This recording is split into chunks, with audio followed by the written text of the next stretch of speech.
بسم الله الرحمن الرحيم. الرحمن علم القرآن.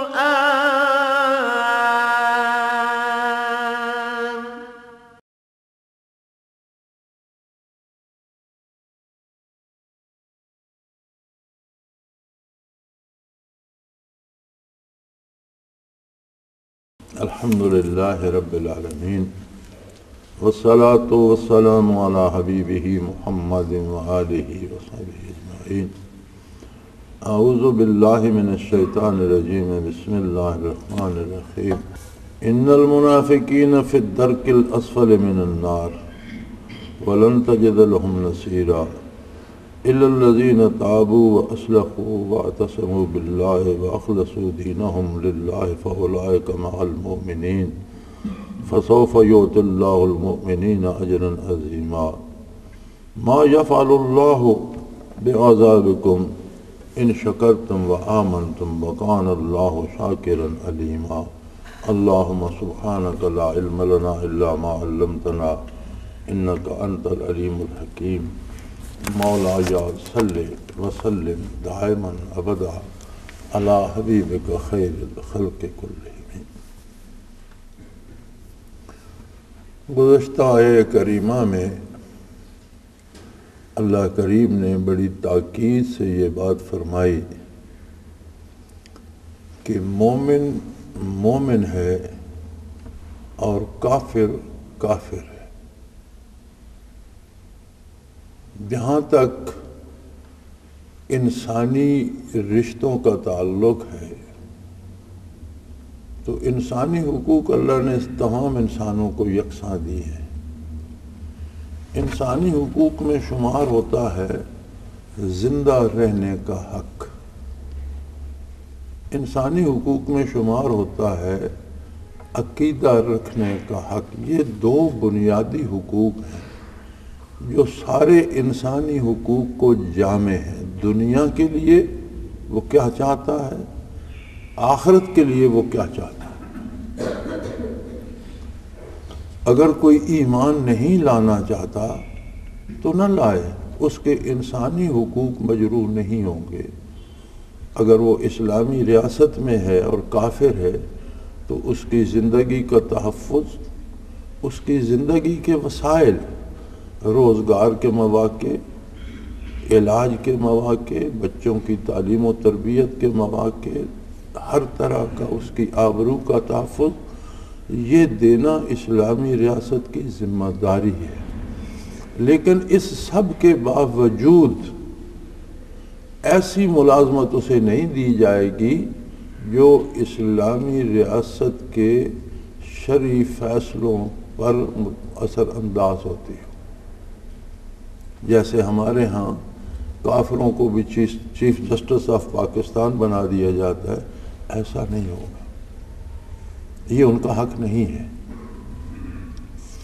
کوئی انہیں عقیدہ بدلنے پہ مجبور نہیں کرے گا، لیکن ان سے تعلق اس حد تک رہے گا جہاں وہ عقیدے کو متاثر نہ کرتا. مثلا کافر سے مومن عورت کا نکاح نہیں ہوگا، چونکہ یہ اتنی قربت ہے کہ یہ عقیدے کو متاثر کرتی ہے، حلال اور حرام کو متاثر کرتی ہے.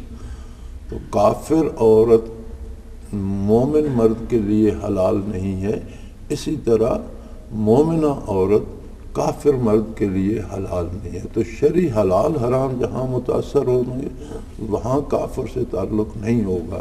اس لیے فرمایا یا ایھا الذین آمنوا لا تتخذوا الکافرین اولیاء من دون المؤمنین، کہ جو قلبی تعلق ہے جسے ولایت یا دوستی یا محبت کہتے ہیں وہ مومن کی مومن سے ہوگی. زندگی کے امور کا اعتماد مومن کا مومن پر ہوگا. لین دین کا اعتماد، دوستی و دشمنی مومن کی مومن سے ہوگی. کافر کے ساتھ اگر آپ ایسا تعلق رکھیں گے تو اس کا نتیجہ یہ ہوگا کہ وہ آپ کے ایمان کو متاثر کرے گا. اور جب ایمان متاثر ہوگا اور دعویٰ ایمان کا ہوگا تو آدمی ایک تیسری صنف میں چلا جائے گا جسے منافق کہتے ہیں۔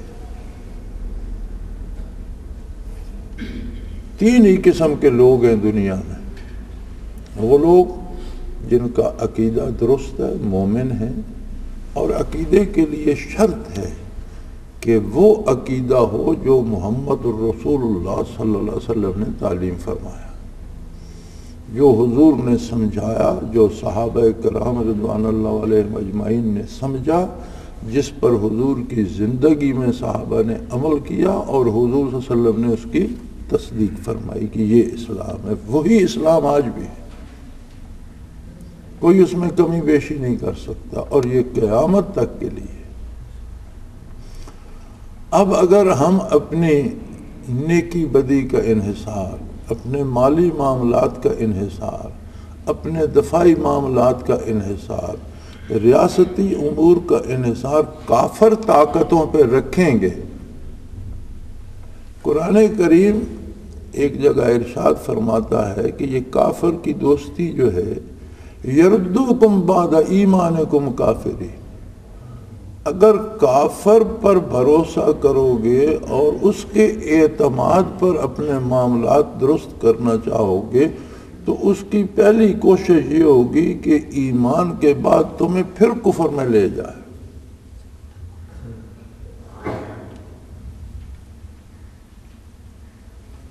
تو فرمایا کافر سے دوستی نہ رکھو، معاملات کرنا اس کی اجازت ہے، ریاست میں ایک بندہ رہتا ہے یا غیر ملکی معاملات میں آپ ملکی سطح پر تجارت کرتے ہیں، چیزیں ایکسپورٹ کرتے ہیں، امپورٹ کرتے ہیں، اس میں صرف ایک شرط ہے کہ خرید و فروخت کے طریقے بھی شرعی ہوں اور چیزیں بھی وہ خریدی جائیں جو حلال ہیں، بیچی بھی وہ جائیں جو حرام ہیں۔ جو حرام ہے اس تجارت میں ملوث نہ ہوا جائے۔ اب کوئی شراب امپورٹ کرنا شروع کر دے جی، امپورٹ کی اجازت ہے تو وہ اجازت نہیں ہوگی، حرام کے خریدنے کی اجازت نہیں ہوگی، حرام کے بیچنے کی اجازت بھی نہیں ہوگی۔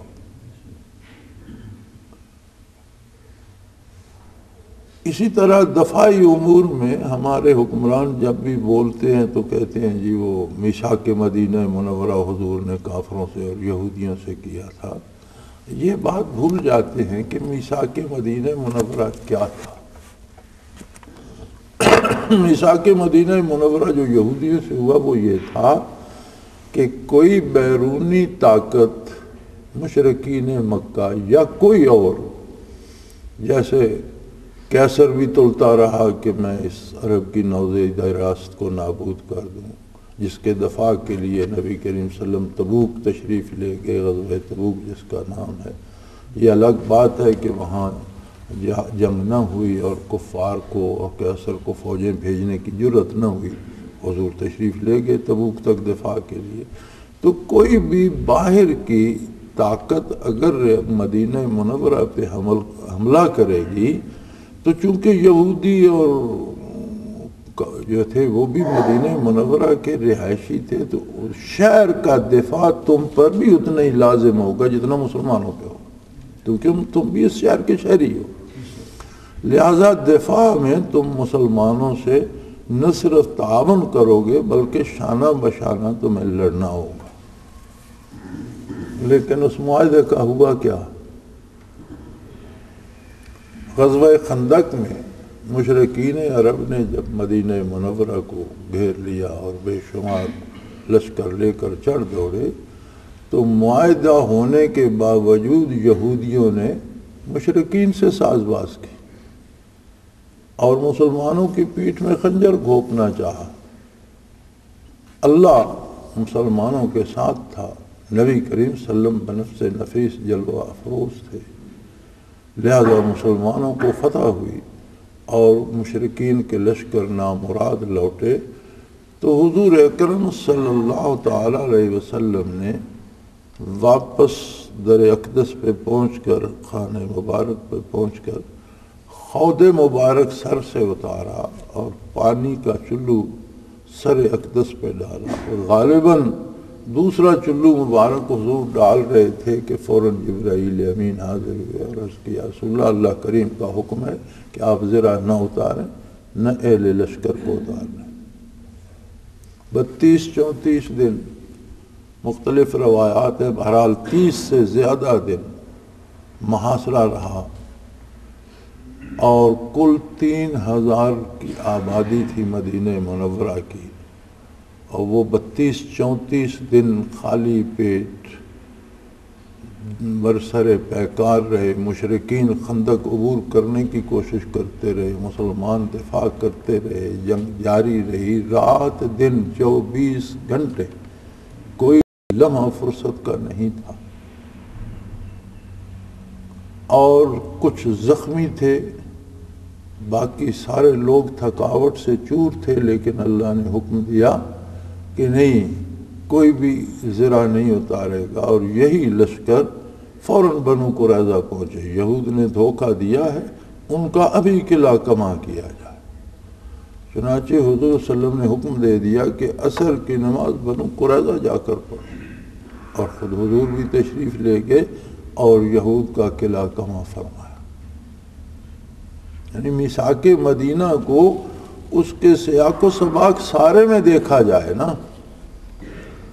اب ہمارا جو حکمران بھی کافروں سے معاہدہ کرتا ہے، اور عجیب بات یہ ہے، حوالہ میثاق مدینہ کا دیتے ہیں اور کافروں سے کافروں کی شرائط پر سود پر قرضہ لیتے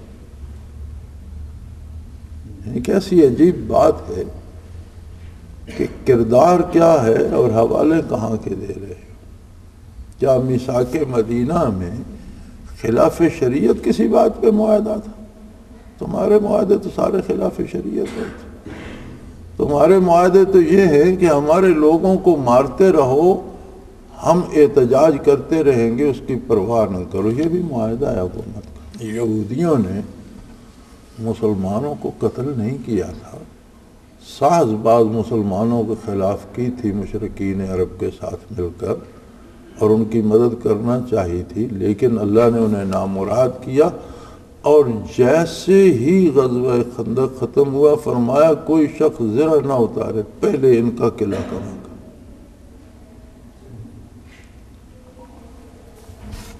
تو فرمایا جن میں ایمان ہے، جن کا عقیدہ درست ہے، جو خود کو مسلمان کہلاتے ہو، کافروں کے ساتھ دوستی نہ کرو۔ مومن کا دوست مومن ہوتا ہے، دوستی مومنین سے رکھو، اور اگر ان سے دوستی کرو گے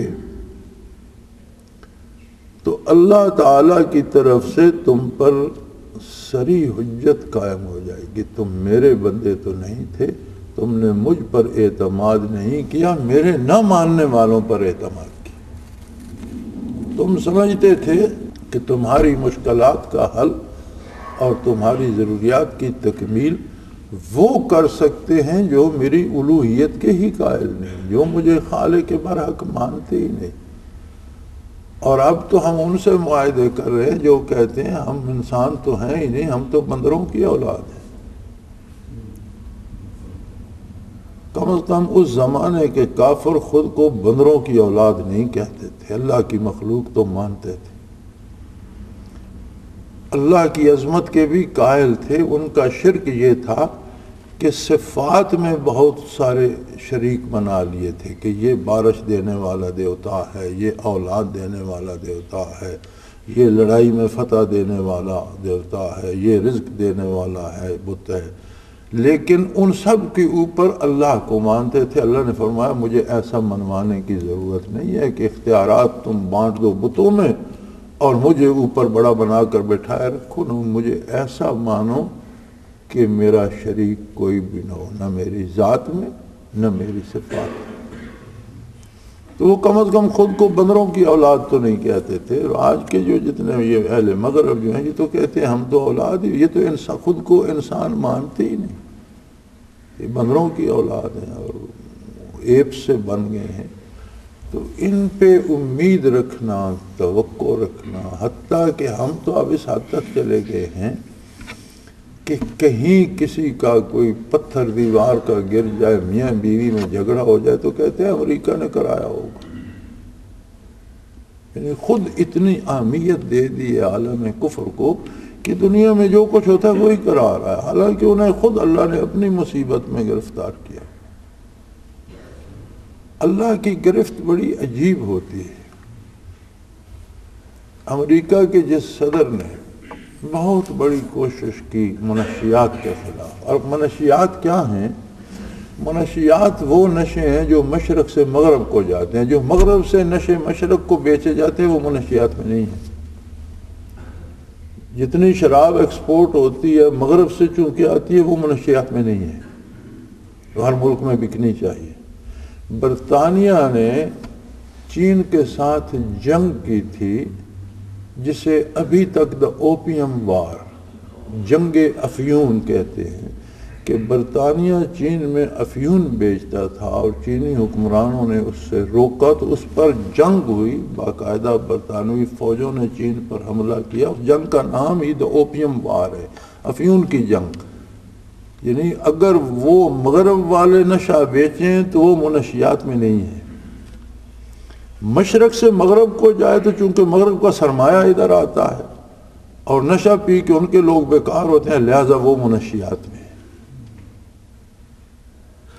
یہ معیار ہیں مغرب کے، ان سے ہم امید رکھتے ہیں اپنی بقا کی، اپنے مسائل کے حل ہونے کی۔ ان کی شرائط پر سود پر قرض لیتے۔ دو باتیں، ہمارا تو یہاں کوئی سیاسیات سے تعلق نہیں ہوتا، ہمیں تو قرآن بیان کرنا ہوتا ہے، لیکن قرآن زندگی کی کسی پہلو کو چھوڑتا نہیں۔ معیشت ہو، سیاست ہو، معاشرت ہو، ہر پہلو پہ بات کرتا ہے۔ تو قرآن حکیم ہر موضوع پہ رہنمائی فرماتا ہے۔ فرمایا اگر تم کافروں سے دوستی کرو گے تو وہی بات کہ وہ تمہیں حرام کھانے پہ مجبور کریں گے، سود پر قرضے لو گے، سارا حرام کھاؤ گے، کھلاؤ گے، تو حرام کھانے کے بعد تمہارا ایمان سلامت رہے گا؟ یعنی یردوکم بعد ایمانکم کافرین، اسلام کے بعد وہ تمہیں کفر کی طرف کھینچ کر لے جائے گا، اور عملاً تم کافر ہو گئے اور دعویٰ اسلام کا کرتے رہے تو اس سے کہتے ہیں نفاق، یہ منافقت ہوتی ہے۔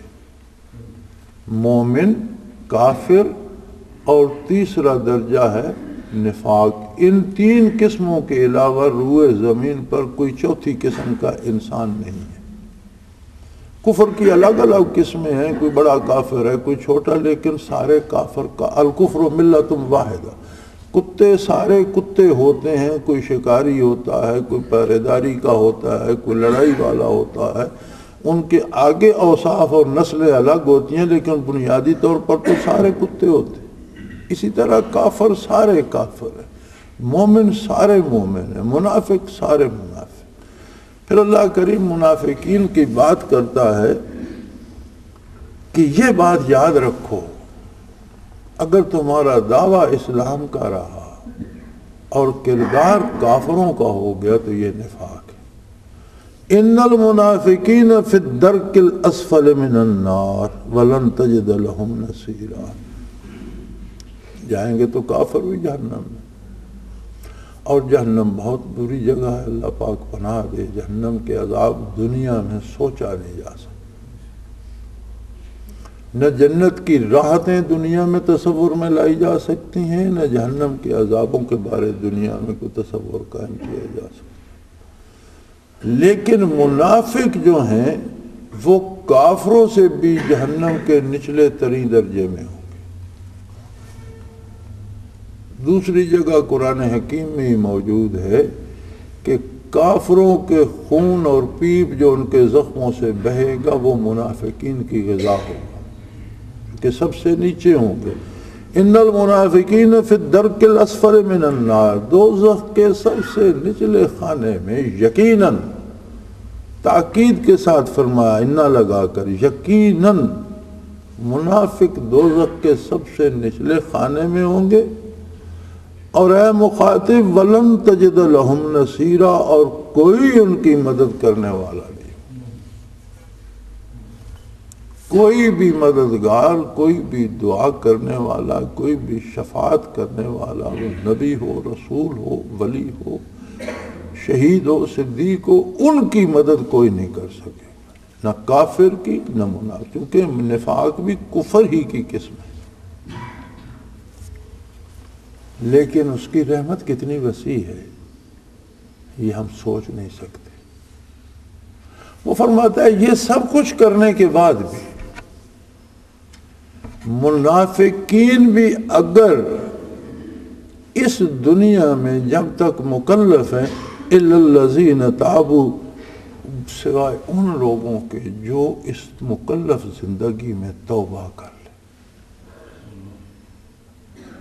یعنی یہاں دروازہ بند نہیں کیا، رحمت الہی کا دروازہ کھلا ہے، رحمت للعالمین صلی اللہ علیہ وسلم کی نبوت ہے، باب رحمت واہ ہے، کتنے گناہ کر چکا، منافق ہو گیا، حرام کھا چکا، برائی کر چکا، لیکن کسی لمحے توبہ کر لے۔ توبہ کیا ہے؟ توبہ ایک لفظ نہیں ہے، توبہ ایک عمل ہے۔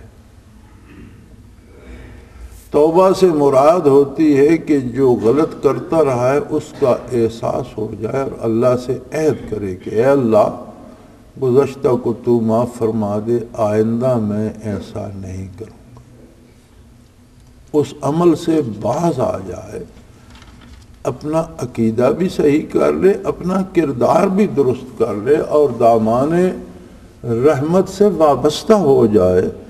فرمایا اسی لیے آگے فرمایا الا الذین تابوا، توبہ کیا ہے یا اللہ، واصلحوا، توبہ یہ ہے کہ اپنی اصلاح کر لے، وہ جرائم چھوڑ دے، وہ برائیاں چھوڑ دے، وہ غلط نظریات چھوڑ دے، اور واعتصموا باللہ، چمٹ جائے اللہ کے دین کے ساتھ۔ واعتصموا، جس طرح رسے کو پکڑ لیا جاتا ہے، چمٹ جائے اللہ کے دین کے ساتھ، وَأَخْلَصُوا دِينَهُمْ، اور اپنے عقیدے کو کھڑا کر لے، کوئی اس میں ایج پیچ، کوئی آمیزش نہ رہے۔ فَأُولَٰئِكَ مَعَ الْمُؤْمِنِينَ، میں اسے ایمانداروں کی صف میں شامل کر لوں۔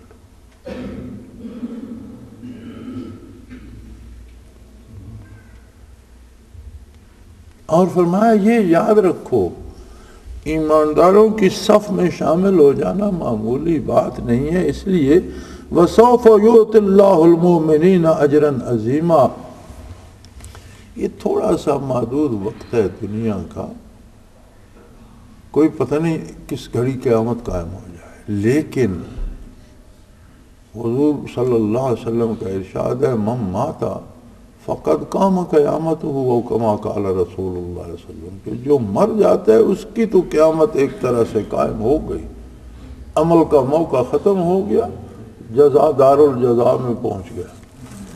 تو موت تو ہم دیکھ رہے ہیں ہر لمحہ، لاکھوں لوگ روئے زمین پہ مرتے ہیں، لاکھوں کروڑوں پیدا ہوتے ہیں، ایک مسلسل عمل ہے، اور موت کا یہ عمل خود انسانی وجود کے اندر جاری ہے، لاکھوں سیل ہر لمحے وجود کے اندر مرتے ہیں، لاکھوں نئے پیدا ہوتے ہیں، یہ موت و حیات وجود کے اندر جاری ہے۔ اگر وہاں تک نگاہ نہ جائے تو آپ دیکھتے ہیں ناخن نئے پیدا ہوتے ہیں، ہم کاٹ دیتے ہیں، بال بڑھ جاتے ہیں، ہم کاٹ دیتے ہیں، جو کٹ گئے ان کی تو موت ہو گئی، یعنی جو باڈی سیلز تک نہیں دیکھ سکتا وہ یہ تو دیکھ سکتا ہے کہ موت کا ایک عمل انسانی بدن پہ ہر لمحے مسلسل چل رہا ہے، موت سے اب دور نہیں ہے۔ تو فرمایا کوئی زیادہ دیر نہیں کہ مومنین کو بڑی عظمتوں سے نوازا جائے گا، اور کیا دعوت الہی ہے کہ منافقت نہ کرو، کفار سے دوستی نہ کرو، وہ تمہارا ایمان ضائع کر دیں گے، جہنم کے سب سے نچلے درجے میں جانا پڑے گا، بے پناہ اذیتیں ہوں گی، اللہ کی رحمت سے محرومی ہوگی۔ اس کے بعد فرماتا ہے لیکن پھر بھی جب تک تم دنیا میں سانس لے رہے ہو توبہ کر لو،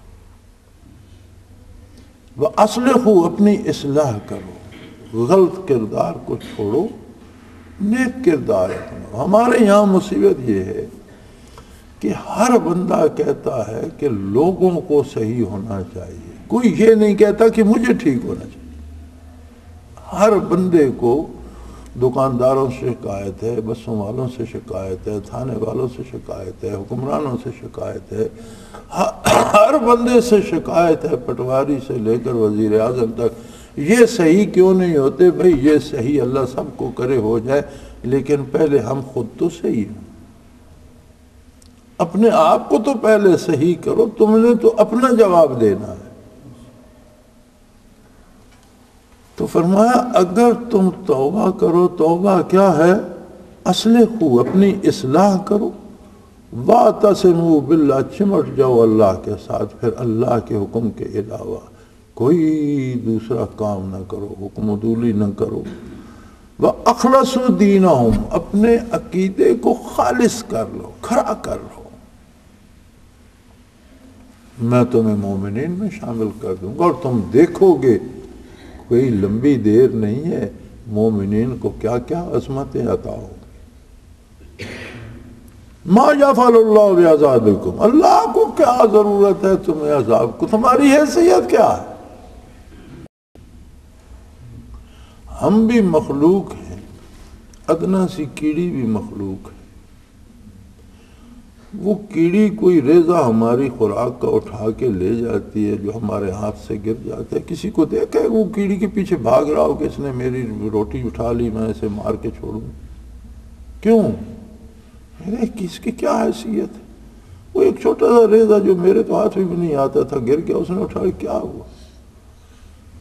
کیڑی بھی ہماری طرح کی مخلوق ہے، اور وہ خالق ہے کائنات کا، مخلوق کا اس کے مقابلے میں وہ فرماتا ہے مجھے کیا پڑی ہے کہ تمہیں عذاب کرتا پھروں، اللہ کو تو کوئی ضرورت نہیں، تم خود اپنے آپ پر عذاب لاتے ہو، یہ تمہاری مصیبت ہے۔ ایک شخص زہر کھاتا ہے، وہ کہے مجھے جی اللہ نے مار دیا، قدرت نے مجھے مار، قدرت نے تو تجھے زندگی دی تھی، قدرت نے تجھے زہر کھانے سے منع کیا تھا، تو نے کھا لیا، تو نے اپنے آپ کو مار لیا۔ خلاف شریعت کرنا عمل جو ہے زہر کھانے کے مترادف۔ فرمایا اللہ کو ضرورت نہیں کہ تمہیں عذاب کرے، یہ تم خود ہو جو اپنے لیے عذاب خریدتے ہو۔ ان شکرتم وآمنتم اگر تم اللہ کا شکر کرو اور اپنا ایمان صحیح کر لو، دیکھو اس کی نعمتیں اتنی ہیں کہ تم گن نہیں سکتے۔ وَإِن تَعُدُّوا نِعْمَتَ اللَّهِ لَا تُحْصُوهَا تم چاہو بھی گن نہیں سکتے۔ تو کیا تم اتنے گئے گزرے ہو کہ اتنی نعمتیں حاصل کر کے اس کا شکر ادا نہیں کرتے؟ شکر ادا کیا ہے؟ آمن تم اس کی بات مان لو، اس کا کہا مانو، اس کی اطاعت کر لو، پھر تم دیکھو گے وَقَانَ اللَّهُ شَاكِرًا عَلِيمًا کہ اللہ شکر کرنے والوں کی کتنی قدر کرتا ہے، پھر مزید کتنے انعامات سے نوازتا ہے۔ علیمہ وہ جاننے والا بھی ہے، تم جو کرتے ہو یہ فکر نہ کرو کہ میں نے تو توبہ اندر بیٹھ کے کی، اب اللہ کو کون بتائے گا، میں نے یہ نیکی تو لوگوں سے چھپ کے کر لی، اللہ کو کون بتائے گا، میں نے یہ مجاہدہ تو اندھیرے میں کیا۔ نہیں، وہ ہر بات جانتا ہے، اور بناوٹی اور حقیقی توبہ کے فرق کو بھی جانتا ہے، وہ دلوں کے بھید جانتا ہے۔ جو شکر کرتا ہے اس کا شکر قبول فرماتا ہے، اور جانتا ہے کہ کون خلوص دل سے کر رہا ہے اور کون بد نصیب ایسا ہے جو اس کے ساتھ بھی مکر کر رہا ہے۔ سو باب رحمت واہ ہے، بارگاہ رسالت پناہی کی برکات برس رہی ہیں دوران پر، زمانے پر، قیامت تک برستی رہیں گی۔ یہ اپنے اپنے دامن کی بات ہے کہ کسی نے دامن ہی چاک کر لیا، کسی نے غیر اللہ کے سامنے اور کافر طاقتوں کے سامنے پھیلا لیا۔ جہاں چاہیے وہاں پھیلاؤ، اس کی بارگاہ میں پھیلاؤ، وہ تمہارے مانگنے سے زیادہ دینے پہ قادر ہے۔ وآخر دعوانا ان الحمدللہ رب العالمین۔ اللہ اللہ اللہ اللہ اللہ اللہ اللہ اللہ۔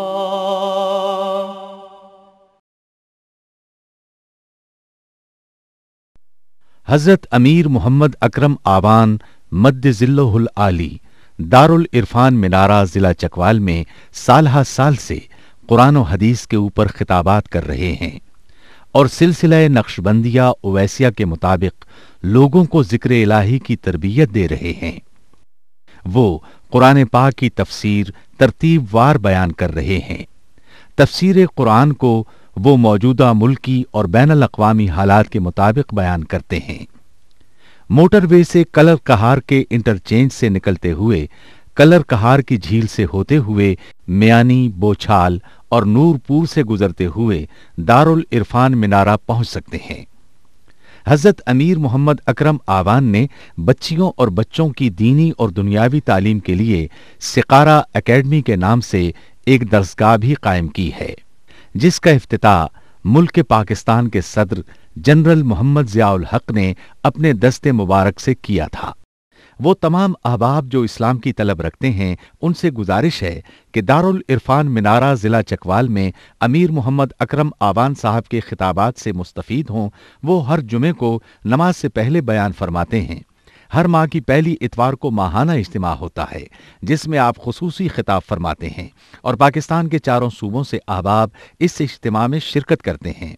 اس کے علاوہ یہاں سال میں 2 مرکزی اجتماعات بھی ہوتے ہیں، ایک رمضان المبارک میں اعتکاف کا اجتماع اور دوسرا جولائی اور اگست میں 40 دن کا اجتماع ہوتا ہے جس میں روحانی تربیت کی جاتی ہے۔